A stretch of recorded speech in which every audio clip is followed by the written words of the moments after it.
Dear brothers and sisters in the Lord, ప్రభునందు ప్రియమైన సోదరి సోదరులారా, today's verse for our meditation is taken from the book of Isaiah chapter 40 verse 5. ఈ రోజు మన ధ్యానం కొరకు యెషయా గ్రంథం 40వ అధ్యాయం 5వ వచనం నుండి తీసుకొనబడింది. And the glory of the Lord shall be revealed, and all flesh shall see it together. యెహోవా మహిమ బయలుపరచబడును, ఒకడును తప్పకుండా సర్వ శరీరులు దాని చూచెదరు. In the beginning verses of this chapter, we see God's desire, that is, people be comforted.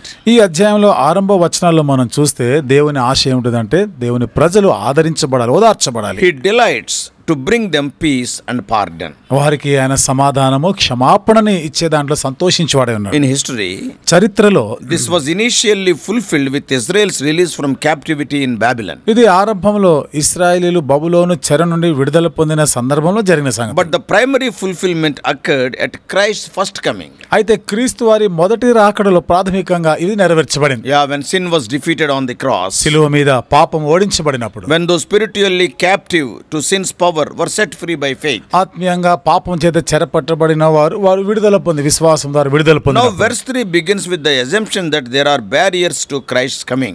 3వ వచనంలో క్రీస్తు యొక్క రాకడకి ఎన్నో ఆటంకాలు ఉన్నాయనే మాట ఇక్కడ మనకు జ్ఞాపకం A చేస్తుంది. process of preparation is needed. ఇక్కడ సిద్ధపాటు ప్రక్రియ అవసరం. How do we prepare for Christ's coming? క్రీస్తు రాకడ కొరకు ఎట్లా మనం సిద్ధం చేయగలం? Obstacles must be removed. ఇక్కడ ఉన్న ఆటంకాలు, అంతరాయాలు తొలగించబడాలి. Whether these obstacles are self-imposed or stumbled upon is beside the point. కాబట్టి ఆటంకాలు స్వయంగా అక్కడ మనం పెట్టినాయా లేకపోతే అక్కడ వాటంతట అవే అక్కడ కలిగినాయా అది ప్రాముఖ్యమైనది కాదు.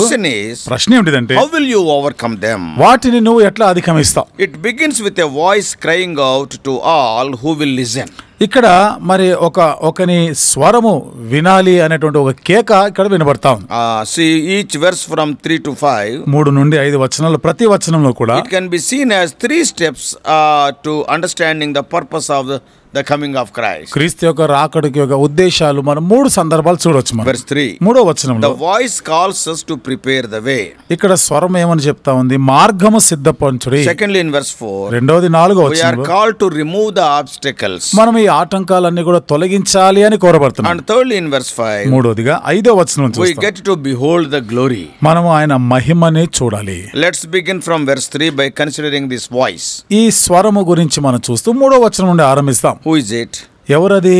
Each of the gospel accounts credit John the Baptist as the fulfillment of this verse. ప్రతి సువార్తలో కూడా చెప్పింది ఏమిటంటే ఈ వచనం నెరవేర్పుగా ఇది బాప్తిజమిచ్చి యోహాను చెప్పిన మాట. He is the one who is crying out. ఆయనే అక్కడ ఆయన కేక వేస్తున్నాడు. The one crying has advanced into the wilderness and calling upon the people to come and make a road for the Lord. అరణ్యంలో ఆయన కేక వేస్తూ ప్రకటించు, రండి ఈ ఆయనకి మార్గం సిద్ధపరచుడి అని కేక వేస్తూ. So remember who the audience is for verse 1.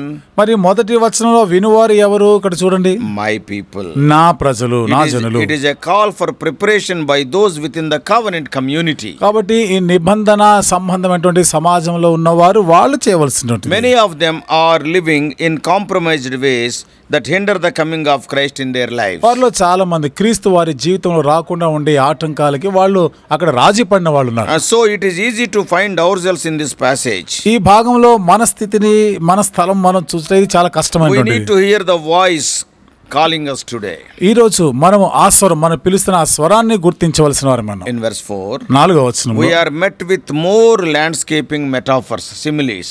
మనం ఇక్కడ ఒక పోలికలుగా చూస్తా ఉన్నాం ఎక్కువ విషయాలని. What verse 4 says? 4వ వచనం ఏమని చెప్తుంది? Every valley shall be lifted up, and every mountain and hill made low, and the uneven ground shall become level, and the rough places a plain. ప్రతి లోయను ఎత్తు చేయవలెను, ప్రతి పర్వతమును ప్రతి కొండను అణచవలెను, వంకరవి చక్కగాను కరుకైనవి సమముగాను ఉండవలెను. In other words, మరొక మాటలో చెప్పాలి, all kinds of obstructions are to be removed from the path. అన్ని విధముల ఆటంకాలు ఇవన్నీ ఈ మార్గంలో ఉన్నటువంటి అడ్డంకులు అన్ని కూడా తొలగించబడాలి. What does it mean? దాని అర్థం ఏమిటి? Internal and external sins must be attacked. అంతరంగికంలో బాహ్యమైనటువంటి పాపములు వీటిపైన దాడి జరగాలి. Hardened hearts must be softened. కఠినపరచబడిన హృదయము మెత్తన చేయబడాలి. Matthew Henry says, Matthew henry గారు చెప్పినారు, our hearts must be leveled by the divine grace. మన హృదయాలు దైవికమైన కృప ద్వారా అవి చదును చేయబడాలి. We see this in two ways. ఇది రెండు విధాలుగా మనం చూడొచ్చు. Number one, మొదటిది, those cast down into despair and condemnation must be, they are to be lifted up. ఎంతో నిరాశ నిస్పృహలో కునిగిపోయి ఉన్నవారు వారు పైకి And లేవనెత్తబడాలి. the second thing is, రెండవది, the self-righteous people must be humbled. ఇప్పుడు స్వనీతి పరులైన వారు దీనులు కావాలి. Yeah, we should be humbled but not condemned. మనము దీనులమై తగ్గించుకొని ఉండాలి గాని శిక్షించబడకూడదు.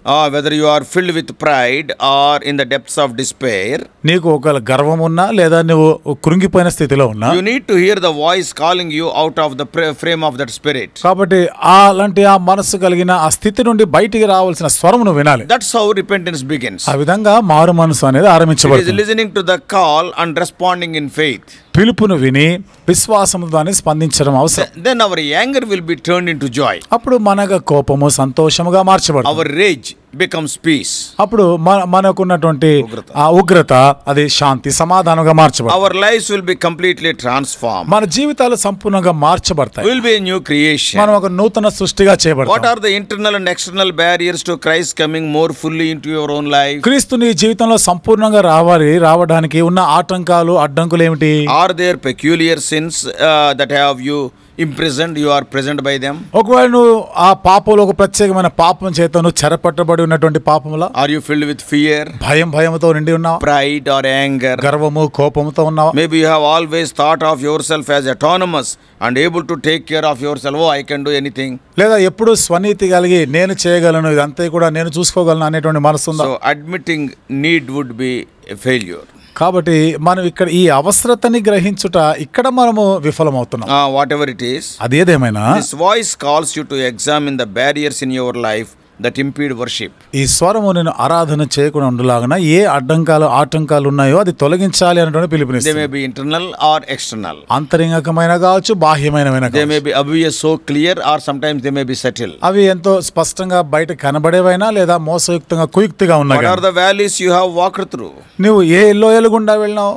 All obstructions to his coming are to be removed. కాబట్టి ప్రతి అడ్డంకం కూడా తొలగించబడాలి. Total transformation is expected in preparation. కాబట్టి సిద్ధపాటులో సంపూర్ణమైనటువంటి రూపాంతరం జరగాలి. The glory of the Lord is revealed in the hearts of those who humbles themselves, removing self-glory. ఎవరైతే స్వంత మహిమ కాకుండా తమను తాము తగ్గించుకుని ఉంటారో వారిలో దేవుని మహిమ కనబడుతుంది. Then when we come to verse 5, ఇప్పుడు 5వ వచనానికి వస్తే then we can behold his glory, behold his glory. ఆయన మహిమని మనం చూడగలం. The preparation is not about our enjoyment of the coming. సిద్ధపాటు అనేది ఆయన రాకడను బట్టి సంతోషించడం అనేది కాదు. It is not about removing the guilt of our sin. మన పాప దోషమును తీసివేయబడటం అనేది కూడా We have కాదు. to have a free conscience with which we enjoy his glory. నిర్మలమైనటువంటి మనస్సాక్షి మనం ఆయన యొక్క మహిమను బట్టి Oh, ఆనందించడం that's an incredible benefit. ఇది ఎంతో నమ్మశక్యం కానీ ఒక మేలు ప్రయోజనం ఇది. The results of our preparation is that we have the privilege of beholding the glory of the Lord. మన సిద్ధపాటు యొక్క మరి ఫలితం మనం చూస్తున్నాం దేవుని యొక్క మహిమను మనం చూచుట. The glory of God can refer to his presence, దేవుని యొక్క మహిమ అనేది ఆయన సన్నిధితో కూడా his సూచించబడింది. revelation, ఆయన ఒక ప్రత్యక్షత, his repute and character, ఆయన ఒక పేరు ప్రఖ్యాతి or గురించి, his exalted state. అదే ఆయన హెచ్చించబడినటువంటి స్థితి కూడా. So it is the recognition of God's worth. కాబట్టి దేవుని యొక్క యోగ్యతను గుర్తించుట. Maybe in our justification or sanctification or glorification, he is worthy. నీతిమంతులుగా తీర్చబడుట, పరిశుద్ధపరచబడుట, మహిమపరచబడుటలో కూడా ఆయన యోగ్యుడు అయినాడు. In fact, it is a central concept in all aspects of our salvation. వాస్తవంగా మన రక్షణలోని అన్ని విషయాలు కూడా అది కేంద్రమైనటువంటి విషయం. Not only for the believer, but all flesh will see it. విశ్వాసి మాత్రమే కాదు సర్వ శరీరులు ఆయనను చూడాలి.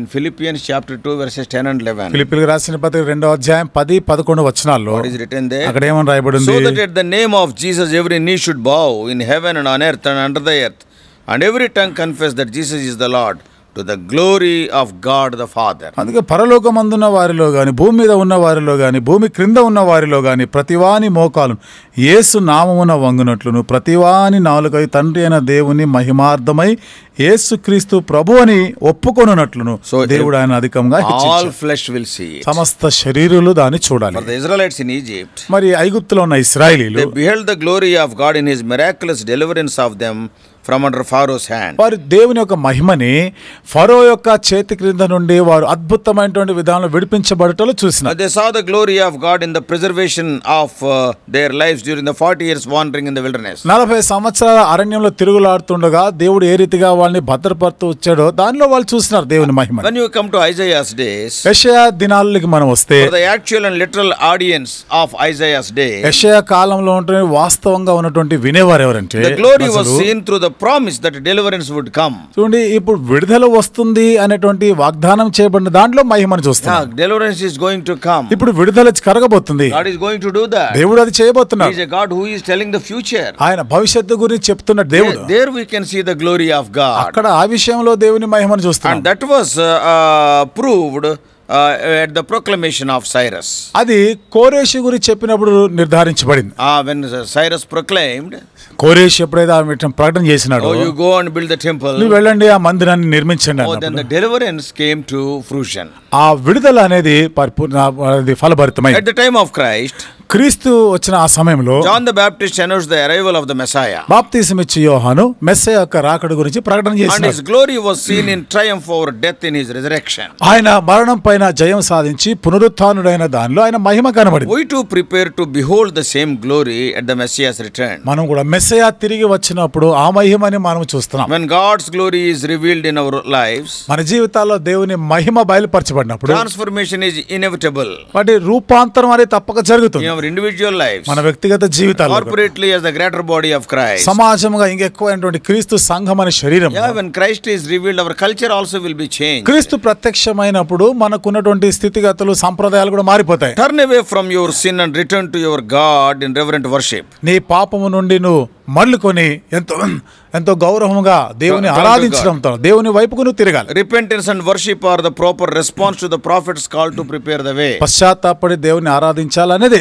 ప్రవక్త ఆ మార్గం సిద్ధపరచాలి అనేటువంటి విషయం చెప్పడం. It means to make our hearts ready for his arrival. అనగా ఆయన రాకడ కొరకై మన హృదయాలను సిద్ధపరచుకోవాలి. So start with yourself. కాబట్టి నీ నుండి ఆరంభించాలి. What sins in your life are obstructing Christ's coming in fullness into your life? క్రీస్తు నీ జీవితంలో సంపూర్ణంగా రావడానికి గల ఆటంకాలు ఏమున్నాయి? Don't stop there. అక్కడ నువ్వు ఆగిపోవద్దు. What are the cultural obstructions? ఏమిటి ఇక్కడ ఉన్నటువంటి ఆ సంప్రదాయబద్ధమైనటువంటి ఆటంకాలు ఏమిటి? Help others to remove them. ఇతరులు కూడా మరి వాటిని తీసివేయడానికి సహాయపడాలి. How are you stirring up one another? ఒకరినొకరు ఏ రీతిగా పురికొల్పుకుంటున్నారు? If we are a body, మనం శరీరం అయితే, if you are united in Christ, క్రీస్తునందు ఐక్యపరచబడిన వారైతే, we are called into action by this verse. మనం ఈ వచనం ద్వారా పని చేయడానికి కొరగా పిలువబడుతున్నాం. So brothers and sisters, కాబట్టి సోదరి సోదరులారా, may God help us to be well prepared to see his glory directly. మనం నేరుగా ఆయన మహిమను చూచులాగిన సంపూర్ణంగా సిద్ధపడి ఉందాం. Let us prepare ourselves for that day. ఆ దినం కొరకై మనల్ని మనం సిద్ధపరచుకుందాం. Let us pray. ప్రార్థన చేసుకుందాం. Loving heavenly Father, ప్రేమగల మా పరలోకపు తండ్రి, Lord, we thank thee for these prophecies of Isaiah.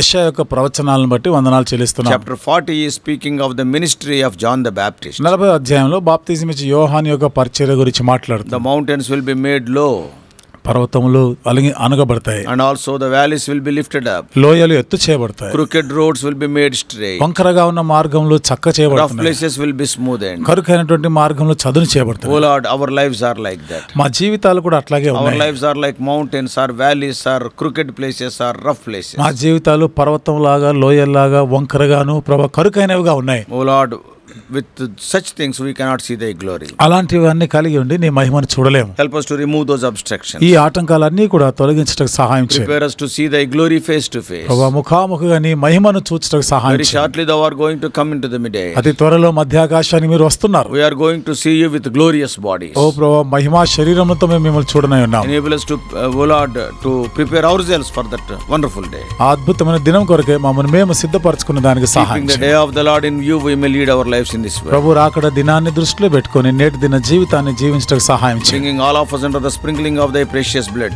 In Jesus' precious name we pray. మమ్మల్ని అందరినీ కూడా నీ యొక్క ప్రశస్తమైన రక్త ప్రోక్షణ కిందకి తెచ్చుకుని యేసు ప్రభువు వారి అమూల్యమైన నామంలో ప్రార్థించి వేడుకుంటున్నాము తండ్రి. ఆమేన్.